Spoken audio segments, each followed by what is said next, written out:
The video today comes to us from a channel called Lawn Amateur, 14,000 subscribers, and the title of it is How to Apply Ironite Fertilizer to Get a Dark Green Lawn.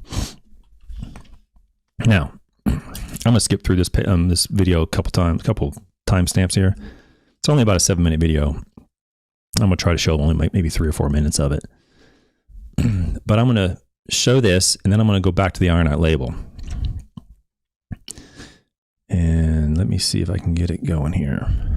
So to set up the video, basically we have a guy, for those people listening, we have a guy on, it looks like he's in his backyard.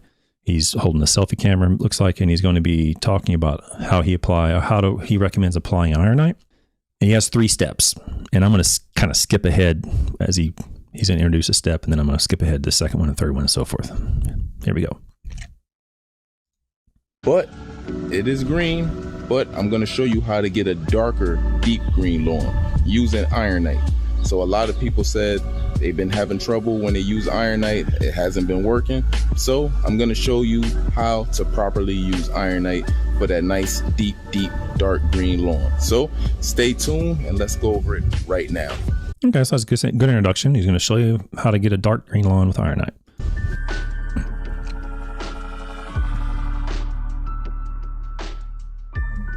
Okay, so for step number one, this is probably the most important step. You want to make sure when you're buying these products, you're buying yourself a clean bag.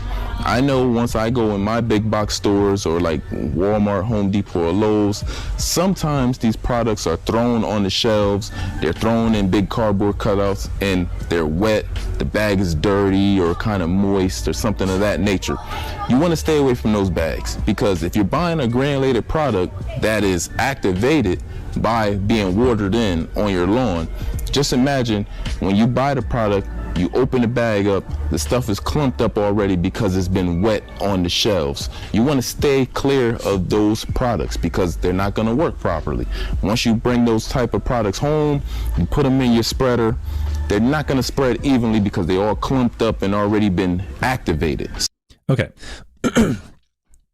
I agree. He has a good point. If you're going to go to one, I'm not really sure why anybody would even go to the big box stores. I haven't bought a bag of fertilizer in a big box store unless I'm doing it for research, but maybe ever. They're very expensive. They don't contain what I would want to use. I end up going to the feed store, the local co-op store, some turf distribution or something store, something. I don't ever buy from Lowe's or Home Depot. I'm not sure why anybody would do that, but whatever. You want to go there and pick up something, feel free. But he's right. I mean, they are clumpy when it gets wet. You don't want to apply it. But when he says, he's a little bit I think he misunderstands activation when he says if they've already been activated. Well, all fertilizer has to be watered in. There's no fertilizer I'm aware of that can be taken into the plant unless it goes into water. Okay. I mean, it's impossible. So it's not so much that the fertilizer has been activated, and now that it's been activated, it's not going to work. It's just that it's wet and it's going to be hard to spread out. So he's got a good point there. Don't buy wet fertilizer. Easy enough. So let's go to 225. 225, which is step number 2. Home and we're ready to apply our product. We're going to go with step number 2.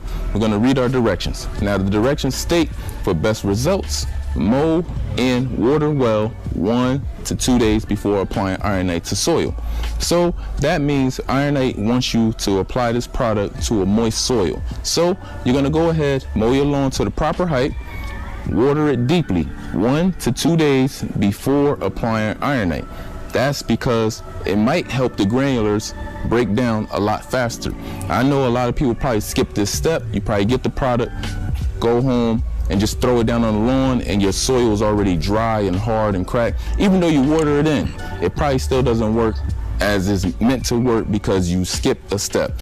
So he says they recommend this because, what did he say? They recommend this because, they want you to water your soil deeply 1 to 2 days before, and he's saying that's because it might help break it down. I don't know this guy's name. I would look it up. I don't know his name. I think he's being too nice. Okay, he's believing what he's told. That's not why. Okay. He's saying that the manufacturer is telling them to water it in. Not water the fertilizer, water the lawn deeply, mow it, water it in deeply, or water the lawn deeply 1 to 2 days before you apply the product. He's saying that's probably because it helps break it down, apply it to moist soil and so forth. I would disagree. And I'm going to tell you exactly why I think they're doing that. Okay. I will tell you in just 1 minute. I'm going to skip ahead to 3:30. So step 1, buy a clean bag of fertilizer. Check. Gotcha. No problem. Step 2, mow and water your lawn 1 to 2 days before you apply the product. Okay. Okay. Step 3. Step 3 is pretty simple, straightforward. It is just make sure you apply the right amount on your lawn, which I completely agree with that also. To applying the product the proper way. So let's go to step number 3. Okay, so for step number 3, a lot of people probably miscalculate the size of their yards. I completely agree with that. There's an app on my phone. It used to be called Measure Map, and then they did away with it.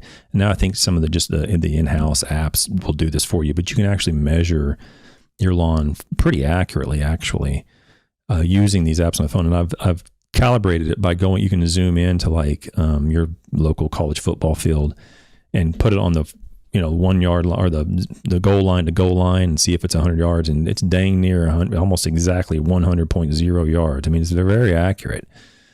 And so I would recommend you do that for your lawn, because you might find that you're overestimating the size of your lawn and you don't need to buy as much fertilizer. So I completely agree with step 1, which is buy a clean bag of fertilizer. Step 3, measure your lawn. Okay. And he's saying follow directions on step 2. Follow the directions, mow and water. And that's on the bag. And I want to thank him for bringing that up, because I didn't know the tag said that. So let's go to the tag. Right here is what he's talking about. It says, for best results, right here is where I'm at. For best results, I already went over this tag a couple episodes ago. For best results, mow the lawn and water it well 1 to 2 days before you apply Ironite. Okay? So I'm going to make sure we're all clear here on exactly what they're having us do. The fertilizer being clean and measuring your lawn, that's all fine and dandy. But with regards to Ironite, what the tag says is mow your lawn and water it well 1 to 2 days before. And then when you go down through here a little bit more, he didn't really go over the rest of the part, but that's fine. I don't have a problem with that. It says apply this product to either a wet or dry lawn. So it doesn't have to be wet. It can be dry, but we'll need to water a couple days before. Then we go all the way down here and it says note. Ironite, I did go over this before. Ironite mineral supplement 101 is intended as a supplement to a regular fertilization program and may not by itself provide all the nutrients. So what they're saying is 1, mow the lawn 1 or 2 days before, water it well 1 or 2 days before, and you should already be applying fertilizer to your lawn. This should not be the only fertilizer. You should be applying regular fertilizer of 1 to 4 pounds of nitrogen per year, per 1,000 square feet, 1 to 4 pounds. And this should be added to it as a supplement. It says right here, mineral supplement is intended as a supplement. So now let's step back from it. And this guy, I don't know his name. Thanks for doing the video, whoever you are. I like that guy. He seems pretty sincere. And he's just following the rules. He's just following what the label says, which I'm all for. Follow the label. Not a problem. Now I'm going to explain exactly how this label is intentionally designed to deceive you. Here we go. Ready? Let's take 100 lawns. Let's take an aerial photograph, an aerial, quadcopter, whatever, of 100 lawns that are exactly the same size and dimensions and everything. You got 100 of them. And randomly, you're going to mow and water and fertilize 50 of them. And the other 50, you're not going to mow or water or fertilize at all. Okay? Then to all of them, you're going to apply Ironite at the labeled rate. What do you think you're going to see? Do you think you're going to see any difference between 50 of the lawns that were mowed and well watered and well fertilized compared to the other 50 lawns that were not mowed, not well watered, and not fertilized? That's what's called the composition division fallacy. And on top of that, it's called confirmation bias. So let me explain what the composition division fallacy is. Whenever, let me go back to me. So the composition division fallacy, how is it relative to this? This isn't a great example of it, but it is an example of it.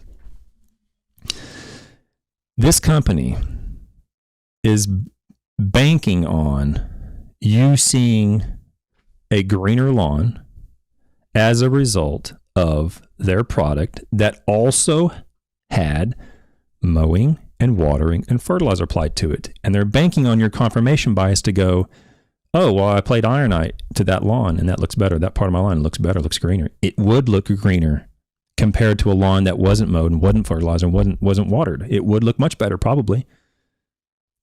The composition division fallacy says that because you saw a response to all of these management practices combined, each individual management practice inside it also produced that response. Or the opposite, you could say one thing in there resulted in a response, therefore they all resulted in the response.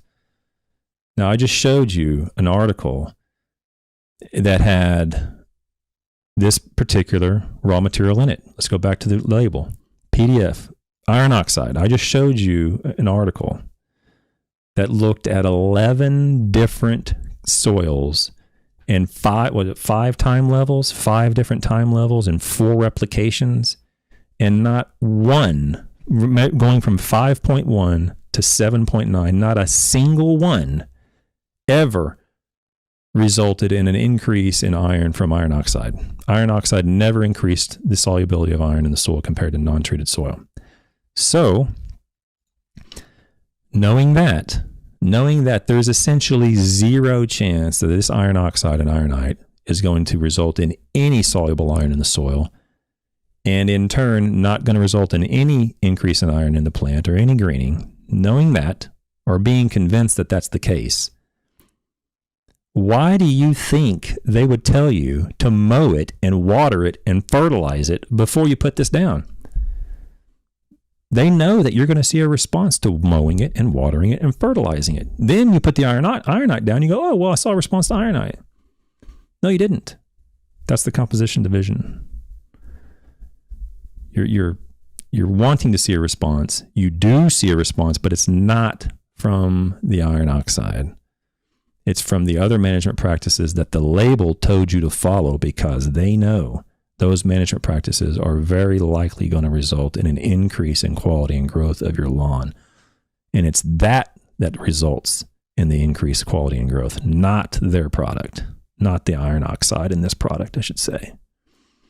Okay, and you might say, "Nah, Travis, you're being cynical. They don't have these meetings. They don't sit around and think, well, how can we convince people to put out this product and actually have them see a response?" They wouldn't sit around and think about it. Yes, they would. Don't forget, I was in sales for 6 years. Okay, they have these meetings. Okay, believe me. Okay, these meetings go on all the time. This product, the iron oxide in this product, has the lowest possible positive number chance of resulting in a turfgrass greening. The evidence is extremely strong on this. But if you don't water it and mow it and fertilize it prior to, and you put this out, you're not going to see a response, and you're not going to keep buying it. They know that.